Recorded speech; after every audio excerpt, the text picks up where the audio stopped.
Okay, good afternoon. Good afternoon. I'm Senator Gloria Romero. Let me begin by saying that I am bitterly disappointed with last week's Casey settlement. It really settles nothing. I don't know what was won, but I do know what was lost. And what was lost was the opportunity for thousands and thousands of California students who understand that the key to the American dream is education, and that education begins with a high school diploma. After years of litigation and hard work, all of the 40,000 students with special needs, all they got out of this was another study. Now, let me just tell you that the last time we ran a bill to look at this, we did a study. The last study was completed last year in 2007. It cost the taxpayers of the state of California over $100,000. And you know what we found was that when we went back to find out what were the findings of this study that had been included as part of legislation that went forward to figure out the exemption and what California should do to address the special needs of students educated in California's public school system, allocated the money, gave it to the company, the bid for it, and said, go out and do a study at that time on students with special needs who had failed the high school exit exam. Well, guess what? They did a study. They spent the $100,000. But unfortunately, what they did was they came back and said, we didn't do the study on students who failed the exit exam. We actually did the study on students who passed the exit exam because, in their words, they claimed we couldn't find the students. That, I would say, is a violation of the public trust. If they didn't do what they were supposed to do, quite frankly, California should demand a return of that money. And I would today ask for a full refund of that money. It violated what we asked for. But let's get to today's issue. I believe that simply settling to say we will do another study when the last one was fatally flawed and didn't do what we asked them to do in the first place is not an answer. We can study ourselves into oblivion. We know some basic essentials that are wrong with the high school exit exam as it is applicable to a class of students with constitutional rights and protections. We know that we need funding for our schools. You tell me how we are going to meet the needs of special education students in California this year during the year of education when there is a proposal for a $5 billion decimation of education. Let's not fool ourselves to believe that we're getting any closer to addressing this question once and for all students, but particularly for students with special needs and disabilities. We are going backwards. Secondly, there are other states in this nation who do what California should have the courage to do, and that is to provide for alternative pathways, alternative means of assessment, portfolios demonstrating the work and proficiency that we know these students can do. Simply telling our students that one glove fits all, that one test fits all, that one score on one exam after a student has gone through 4 years of high school and then come back and say you didn't pass the criteria that California set for you is wrong. I believe at this time that not only is it wrong, I believe that it really is a moral injustice. We have 40,000 plus students in California who are in a special class with special needs. We know that with the accommodations, the resources, and alternative means for having them tested, we know that they can succeed. Simply settling, running up a white flag to make these students go away, they're not going away, we're not going away, the issue is not going away. So I have before us today, once again, a bill that I have introduced. My hope is that we can carve the exemption for this class of students, move forward for the next 2 years, but give us the time to have the courage to do what so many other states have had the courage to do. To not be inflexible, but to recognize that one glove doesn't fit all. There's flexibility, there's rooms for alternative pathways, and we should begin by invoking and bringing forth these alternative pathways for special education students. I am not willing, as a member of the Budget Committee, to shell out another $500,000 to study this issue once again. That is the wrong solution at this time. Let's do the right thing. And let's do the right thing not only for the students with special needs, but for the state of California. Having said that, let me go ahead and bring forth other individuals who are with us today. Senator Darrell Steinberg is interested in joining us. He's still tied up in committee. We'll see if he can exit at some point and join us. Eddie Ria is the student member, the State Advisory Commission on Special Education. As a student member, his voice is of particular significance at this time. Eddie? As a member of the commission, we support Senator Romero and this bill. The high school exit exam is a very big issue, and being a student with a disability and a significant learning disability going through high school, having to take the test, but myself had the exemption, was a blessing because I would not have my diploma and be here where I was. So we support the senator and everything. Thank you. We have Sid Van Corsel, parent, chair of the Community Advisory Committee on Special Education, right here from the Sacramento City Unified School District. This is an important piece of legislation that will allow the state time to craft graduation assessments that give students with special needs equal opportunity to graduate with their peers and be tested in a more equitable manner than what is currently required under KC. Thank you.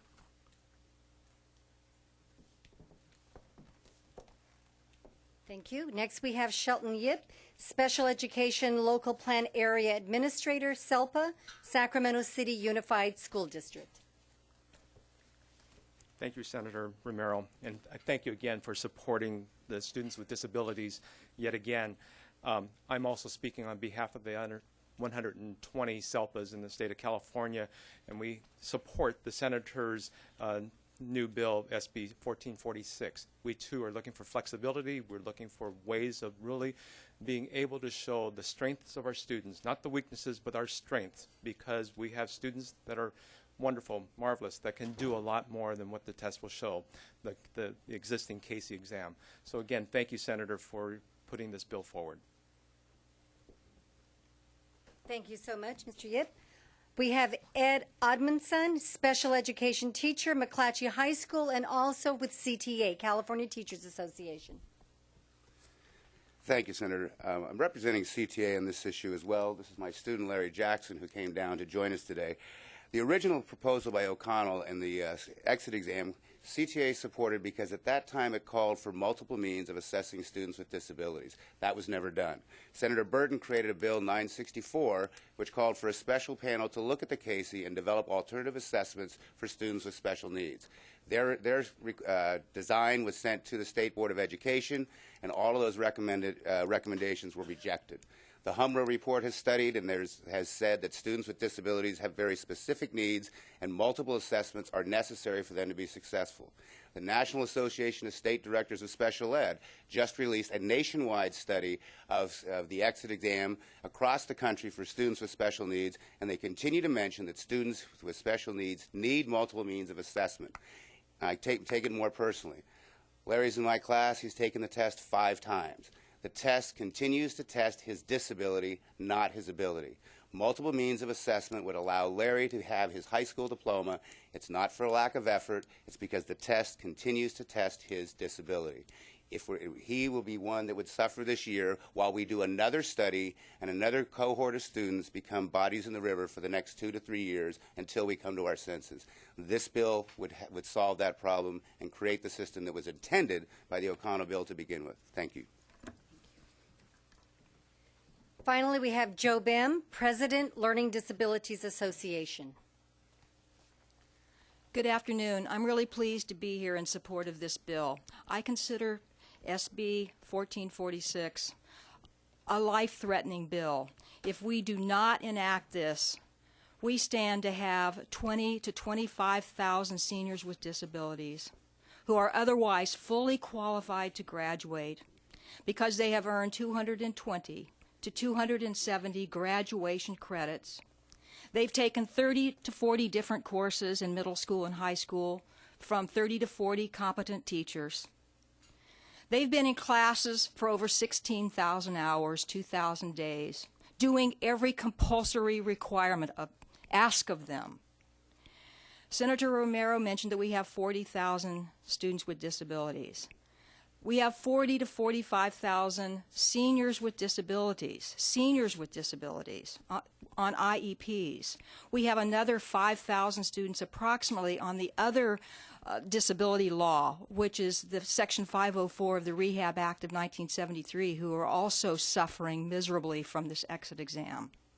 Overall, California has 11% of all students with disabilities in the United States living here under our school system. That's 700,000 students with disabilities. So the exit exam has far-reaching implications. The fallout to these students who are denied their diploma is absolutely earth-shattering. They no longer qualify for Cal Grants financial aid. 9 out of 10 scholarships or grants are out of their reach without a high school diploma. 70%, I counted them, approximately 70% of trade association apprenticeships in the state of California that are desperate for students coming out of high school require a diploma for the students to even apply for these apprenticeships. So I'm asking you, all of you, to get behind this bill, get behind the students with disabilities, honor them. There is no standardized fill-in-the-blank bubble test that requires also a spontaneous manufactured essay that evaluates their abilities. This attacks their disabilities head on. There is no place in California for this kind of injustice, especially in a state where 64% of students with disabilities are also minority students, where we have a third of the nation's migrant students in this state, and 1 out of every 5 foster kids living in this state. Why do I mention these other subgroups? They have a much higher likelihood of also having a disability. So please, let's get behind SB 1446, and let's applaud Senator Romero for year after year after year honoring and dedicating herself to students with disabilities. Thank you. Let me just, in conclusion, then we'll open it up to questions.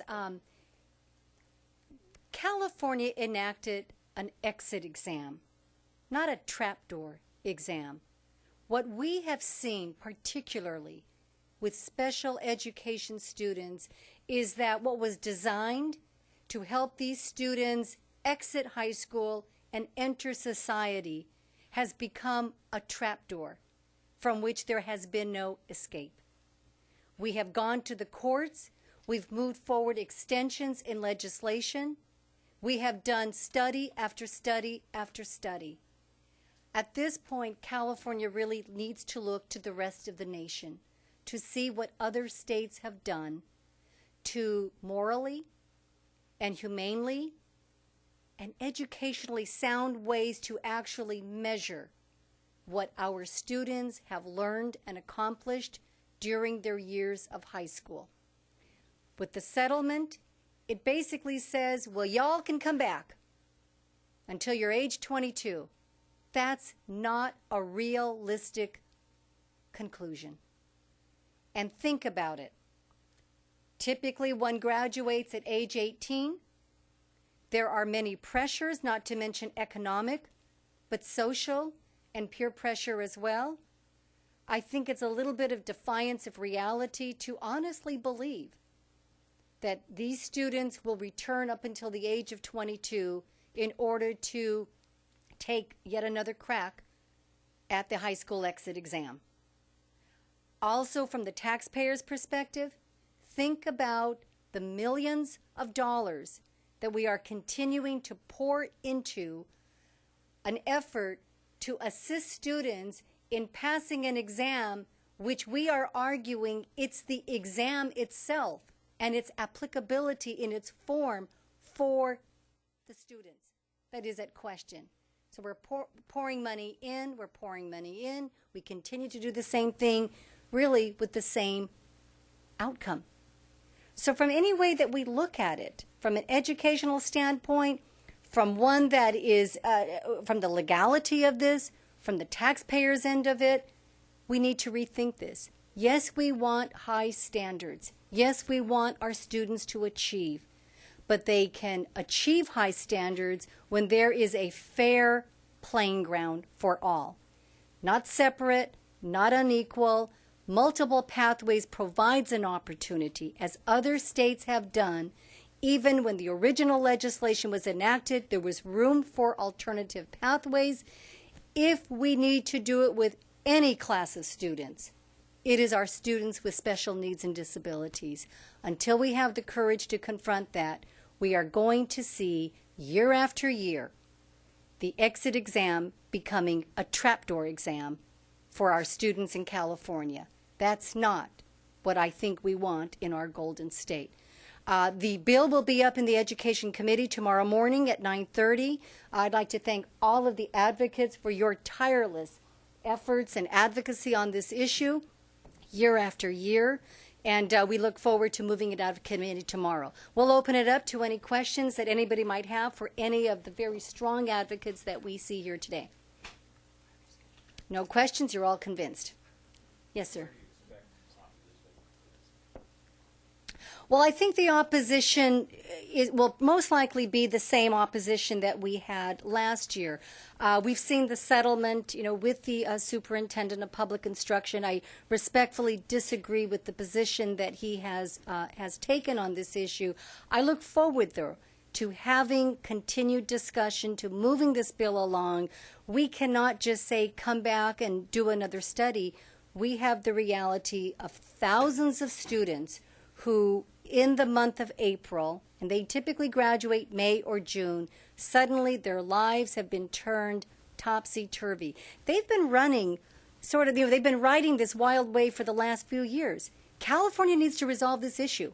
But simply saying, we can't figure it out, let's give it another study, isn't going to do it. We have got to do what other states have done throughout the nation, provide for alternative pathways. There will still be an exit exam. The question is, though, is that we don't necessarily constrain them to the same pick up the pencil and fill in the bubble type of exam. I was a professor for years before I came to the legislature, and I believe that students can demonstrate a mastery of the educational content in multiple ways besides just filling in the bubble on a Scantron form. We can do better. We should do better. Any other questions? All right. Hopefully we'll see you tomorrow morning, 9:30, Education Committee. Thank you so very much.